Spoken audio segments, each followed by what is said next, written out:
আজকে যে গল্পটা পড়ে শোনাবো সেইটির নাম হচ্ছে জুনো এবং মা বাঁদর।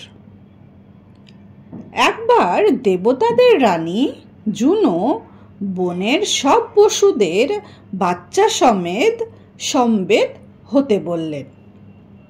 সমবেত হতে বললেন মানে হচ্ছে সবাইকে একত্রিত হতে বললেন এক জায়গায়।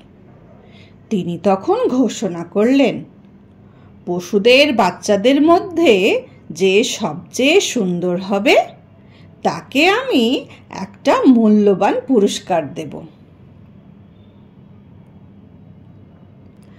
ঘোষণা শুনে বনের সব পশু পাখিরা ভীষণ খুশি।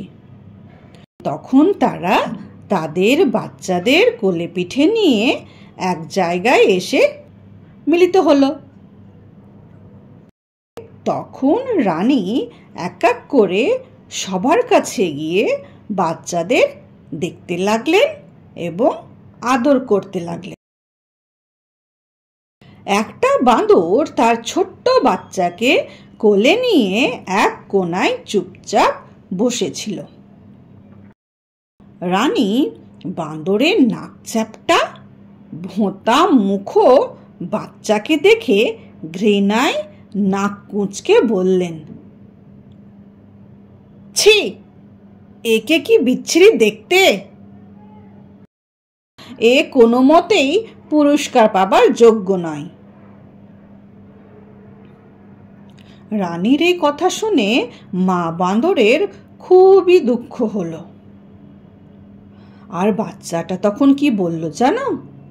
বাচ্চাটা ওর মায়ের দিকে তাকিয়ে খুব দুঃখর মনে বলল, মা, আমি কি একদম সুন্দর না? তখন মা বাঁদর কি বলল জানো? তখন মা বাঁদর তার বাচ্চাকে বুকে জড়িয়ে ধরে আদর করতে লাগলো। বাচ্চার মাথায় ও গায়ে হাত বুলিয়ে সে বলল, বাচ্চা, তুমি দুঃখ করো না, আমি তো তোমায় খুব ভালোবাসি। তুমি আমার 7 রাজার ধন মানিক। আমার কাছে তোমার চেয়ে মূল্যবান পুরস্কার আর কিছুই নয়। ভগবানের কাছে প্রার্থনা করি তুমি দীর্ঘ আয়ু হও বাচ্চা। এই গল্পটা থেকে কি শিক্ষা পাই বলো তো? এই গল্পটা থেকে এটাই শিক্ষা পাওয়া যায় যে মায়ের স্নেহের বিকল্প নেই।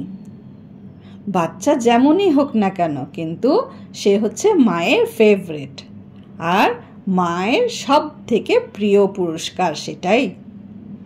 বাচ্চাটাই তো মায়ের কাছে সব থেকে প্রিয় পুরস্কার, যেটা সব থেকে ইউনিক। সেই জন্যই বলা হয়েছে মায়ের স্নেহের বিকল্প নেই। ঠিক আছে?